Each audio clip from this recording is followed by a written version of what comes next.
Hello everybody and welcome back to Herbies Garage. Today I'm working on my Lifan KPM 200 and I'm getting ready to change the front sprocket to a 17 tooth. And this is the sprocket I'm going to put on it. If it looks like it's been used, you're right, it has been. This was on my KPR 200 and I didn't really care for it. It seemed like it didn't have enough power to pull it, but it had a smaller rear sprocket than what the KPM 200 has. So I'm going to try this 17 tooth on the KPM 200. If you're wondering about the number, it's JTF, F stands for front, 259-17. The 17 is the number of teeth. So we're going to go ahead and put this on. Okay, first thing we're going to do is we're going to take out these two 8mm bolts. One at the bottom down here, and you almost have to have an extension to get over the shifter to get to it. Just take those two bolts out, and then your cover comes off, and of course mine got grease, all kinds of grease in it. And then while you have everything connected and tight still, we'll go ahead and take these two bolts loose. Take them out actually.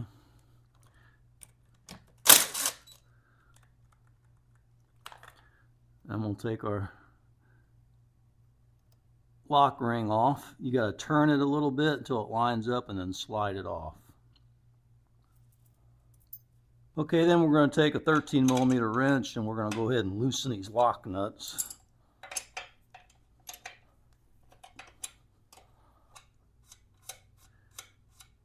I'm probably going to need all the room I can get because I'm going to try to reuse this chain.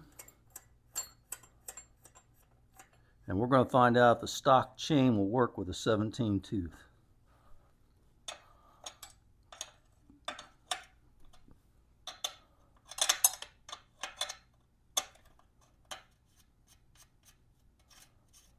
Go ahead and take the lock nut off, and then I'll just back the other one all the way out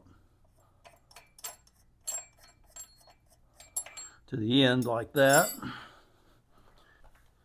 Then we'll take a 21mm and just loosen the nut on the axle, bringing it out to the end of the threads like that. Then we'll shove the wheel forward as far as it goes. Okay, now that we found the master link, we'll go ahead and take it off.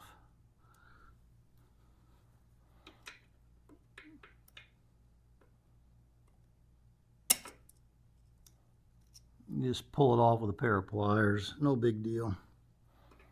And then there's a plate you got to pull off. And then pull out your master link.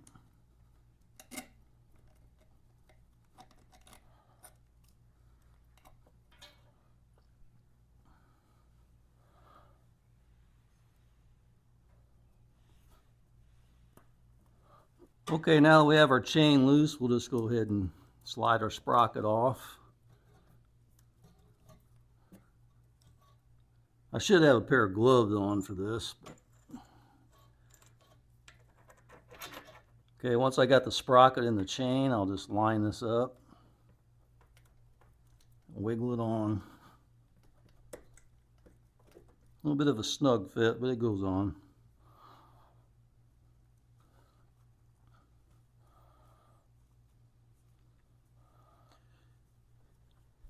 Now here's the old one, in case you're wondering. It has 428. I don't know if you can see that. Well, you can't really see that because of the light probably, but it says 428-16T. It's a 16 tooth sprocket, 428 pitch. Then you want to take your lock ring and you want to slide it on. There's a groove that's in just a little bit. You want to go to that groove and you'll feel it when it falls in. And you line it up with the groove and you turn it until the holes line up.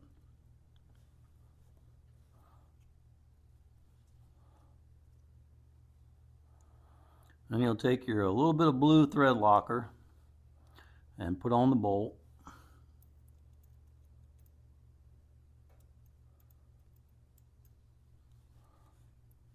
on both of them. It doesn't take a lot.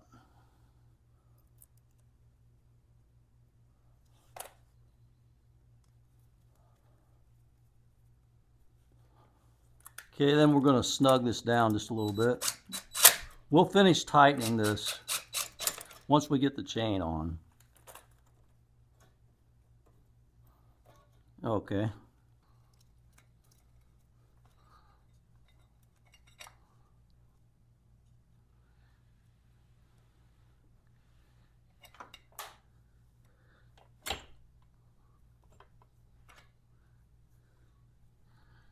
All right.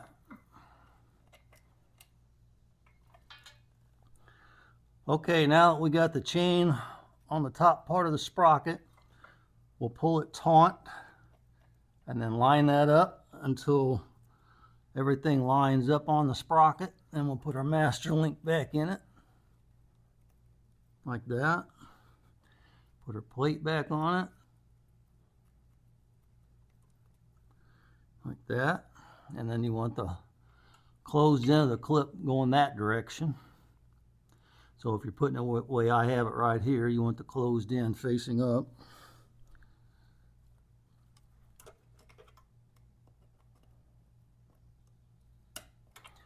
And then you just pull it together like that. Make sure it's tight. And it is.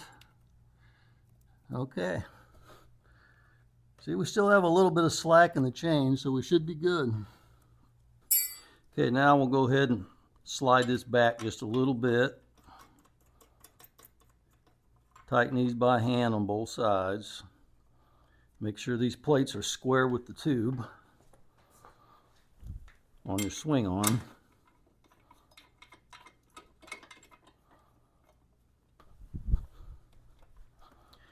All right, then we'll go ahead and tighten this down till we get the proper feel on the chain. You gotta spin your wheel a little bit. That way the chain will kind of seat itself in there. And then keep rechecking it. Feels good right now.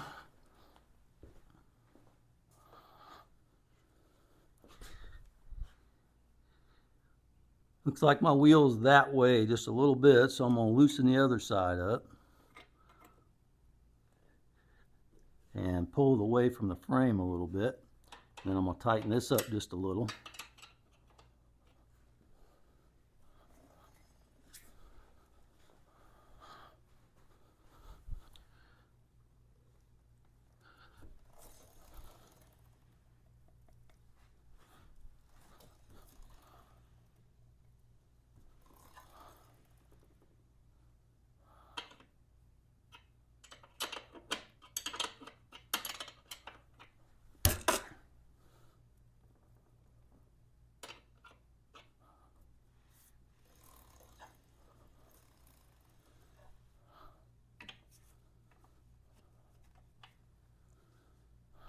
Okay, then once you get this chain adjusted the way you want it, make sure these plates are lined up, and then we'll just snug the axle nut down a little bit.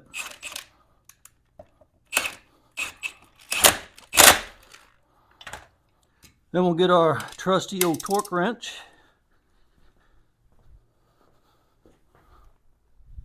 I'm going to torque this to 55 foot-pounds.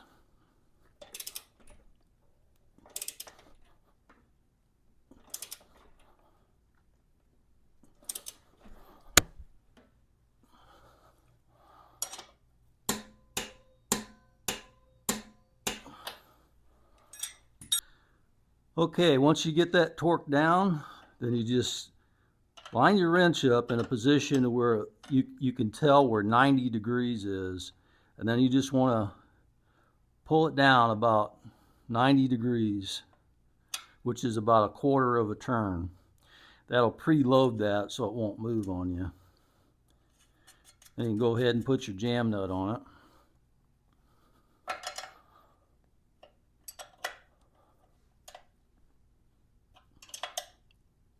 And lock it down. Same thing on this side. About 90 degrees, 1/4 of a turn.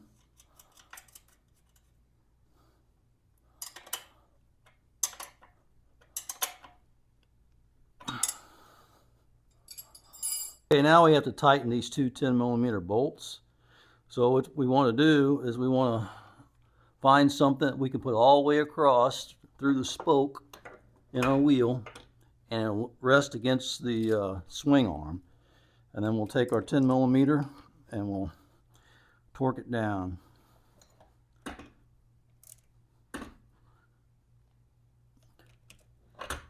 Okay, I've got one torqued. We'll torque the other one, and that should be good. You say you wonder what the torque is on that? I really don't know. I like to do the good and tight method, but the old German method, good and tight. But if you really wanted to torque it to a certain spec, my guess would be somewhere around the 8 foot-pound mark. And we'll put our cover back on. Okay, once you get your cover back in position, then just put a bolt in here at the top to hold it. Make it a little easier to line up the bottom bolt.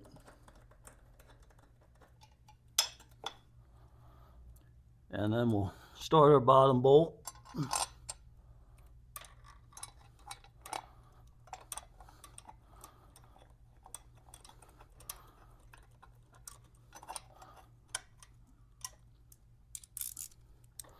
And then we'll snug them down once we get it all the way tight. Then we'll snug it down once we get them bolts in. There we go. Then one of the last steps, you want to put a little bit of chain paste on it. Like I say, my chain is really lubed up well, so I won't need much.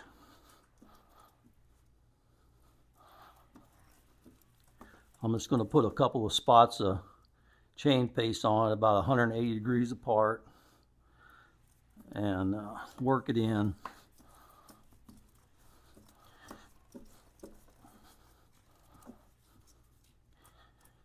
Once I get riding and moving, this will work in a little bit better, but I really like this chain paste. Seems like it stays on and it doesn't fling so much. It does get a little bit on the wheels and stuff. I'm not going to lie about that, but that's probably because I put a lot on here. I do this often on my bike because I like to keep it lubricated. All right, I think we're all done with that. Okay, we're done with the 17-tooth sprocket install. And as you can see, that 17-tooth sprocket works with the stock chain. So if you didn't want to spend the money on a new chain, you're still happy with your stock chain, then you can leave it on if you choose to. And I got mine adjusted perfectly. In case you're wondering, it's a 128 link 428 pitch chain if you want to order another one. I'm going to be doing a top speed video on this 17-tooth probably next. See what the top speed will be with it and whether I want to keep this or not. I did order a new RK chain for this. I'll have a video probably on that and show you what chain I ordered.